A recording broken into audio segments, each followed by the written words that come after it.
Okay, so if you're anything like us, you've probably felt that familiar pinch lately, you know?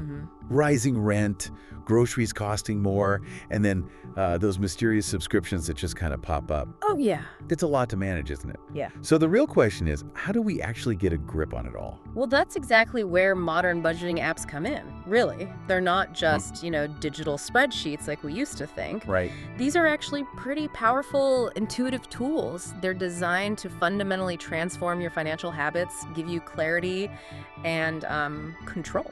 We've all felt that squeeze, I think. So, Yeah. how do we truly get a grip? Our team's been digging deep into the sources on the latest budgeting tech for 2025, and honestly, what we found is genuinely fascinating. Yeah, there's some cool stuff out there. Definitely. So we're going to pull out the most powerful nuggets and help you navigate the top 5 apps that could really change things.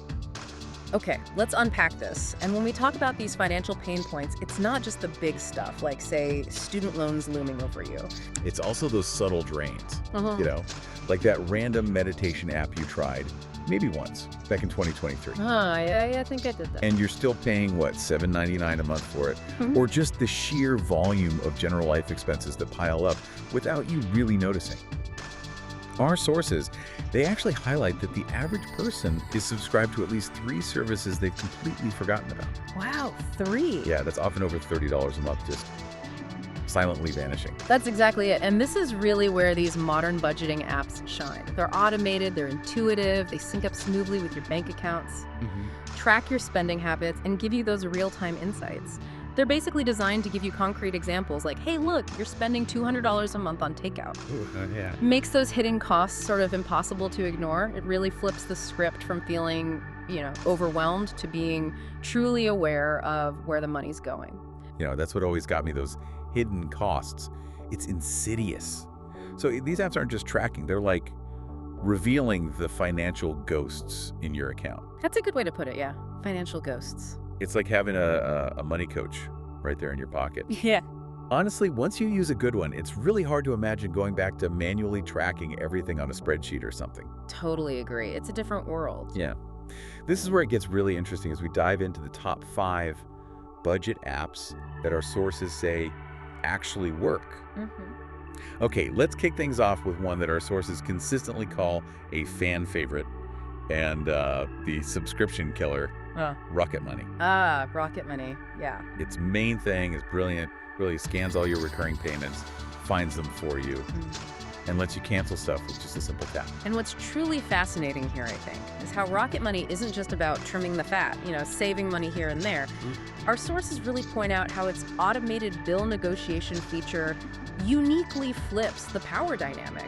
Well, it makes you proactive with those recurring bills instead of just reacting when they hit your account. It tries to get you a better deal on things like internet or phone bills. Okay. It's a surprising shift, from feeling helpless as a consumer to having some real financial advocacy on your side. Beyond that, of course, it also builds personalized budgets, sends useful alerts, tracks your net worth. Right. My pro tip, just use it for 2 weeks. You'll probably be genuinely shocked at the random stuff you've been paying for. I mean, seriously, who knew you were still paying for that obscure streaming service you tried for one documentary last year? That bill negotiation thing is a game changer. I can see that. Yeah. Okay, next up, YNAB, which stands for You Need a Budget.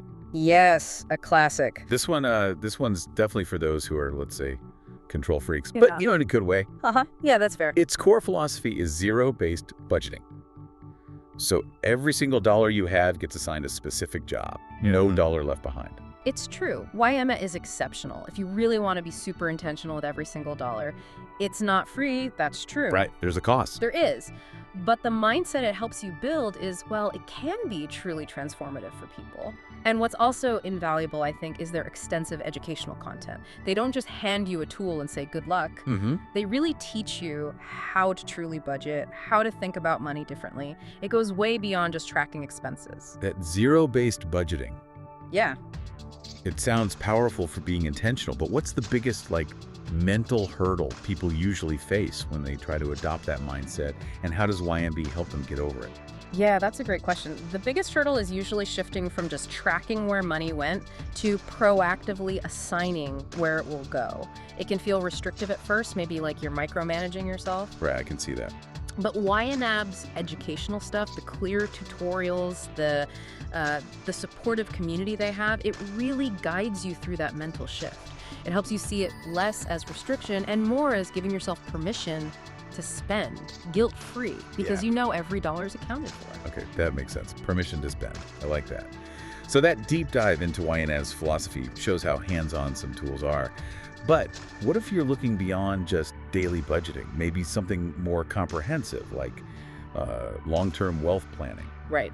That's where Monarch Money seems to really stand out in the sources. Monarch Money is definitely sophisticated. It's got a really beautiful design, first off, which helps. Always nice. Yeah, and it offers really robust support for joint budgeting, which is fantastic for couples trying to manage finances together. Oh, good point. Beyond that, it includes pretty in-depth goal tracking, retirement, house down payment, whatever. It provides cash flow forecasting so you can see projections. Mm-hmm. And it even offers insights into your investments, bringing that piece into the picture too. Yeah. Our sources often compare it to like a blend of Mint and Personal Capital, if people remember those. Oh, yeah. But with a significantly better user experience, the UX. It's just cleaner, more intuitive to navigate, and crucially far fewer ads cluttering things up. Fewer ads is always a plus. Yeah. Okay, so from that cutting-edge feel, let's shift to something a bit more maybe classic. Let's talk about Good Budget. Good Budget, yeah. This app is basically the digital evolution of that old-school envelope budgeting system. Exactly. It sounds incredibly simple, very clean, and seems particularly well-suited for couples or families sharing finances. I can already imagine fewer arguments over who spent what on takeout. Because the fun money envelope is visibly empty. Absolutely. The practical application is super straightforward. Yeah. You assign money into these digital envelopes, one for groceries, one for gas, one for fun money, eating out, whatever your categories are. And the rule is simple. Once the money in that envelope is gone, it's gone until the next refill. It's perfect for people who really love that kind of structure and clarity, but maybe don't need or want the complexity of more advanced financial tools. It really brings that tangible cash envelope feeling into your digital life. Okay, simple and structured. Got it. Yeah. Now, our final app is Copilot. This one's a newer player, relatively speaking, but it's rising fast, according to the source. It is, getting a lot of buzz. And what seems to set it apart is its use of AI, artificial intelligence, to give you smart insights into your spending. Yeah, Copilot's advanced capabilities are pretty neat. It includes things like auto-categorizing your transactions, which saves a ton of manual work. Oh, nice. And it shows you trends over time, so you can see, is my grocery spending creeping up? Am I spending more on subscriptions than last year? Right. This means you're not just reacting to your spending after the fact. You're actually in a position to improve your habits because you understand the patterns. What's fascinating here is how it sort of takes the guesswork out of figuring out where your money is going. It makes it easier to see where you could maybe adjust. And honestly, the sources say it's just fun to use. It kind of feels like budgeting with a techie best friend who's good with data.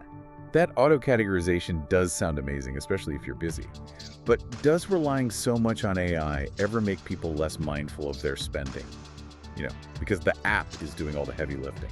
That's actually a really interesting point and a valid concern, I think. But from what we're seeing, while the AI handles the grunt work, the categorization, Copilot's design actually encourages engagement through its really clear visual trends and insights. Okay. It's maybe less about letting the AI do everything blindly and more about the AI providing the organized data so you can make smarter decisions without drowning in manual entry. It's about using technology to free up your mental space for reflection, not avoid it altogether. Okay, leveraging AI for insight, not just automation. Makes sense.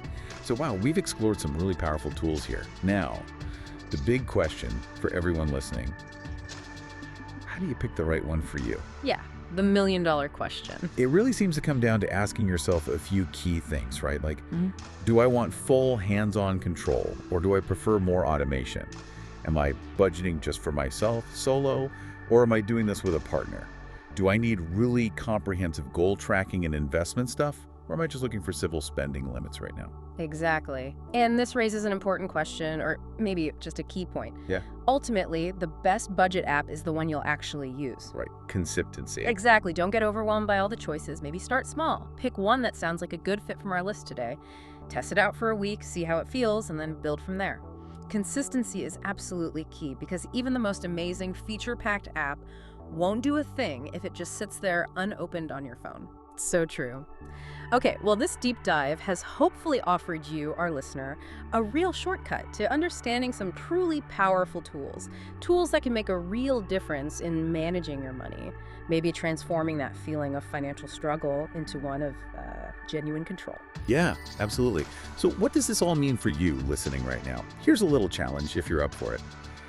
Pick one app from our list, maybe the one that resonated most. Download it tonight or tomorrow, and just commit to using it for 7 straight days. Just 7 days. Just 7 days. Then take a moment and actually reflect. What did you learn about your spending habits? What surprised you the most? Maybe something unexpected. And how might this little experiment start to shift your financial mindset moving forward? What's maybe one small change you could make today based on what you discovered? That's a great challenge. It really is all about harnessing the power of intentional financial management, isn't it? It really is. Remember, your mindset, how you approach this, that's probably your greatest asset in your whole financial journey.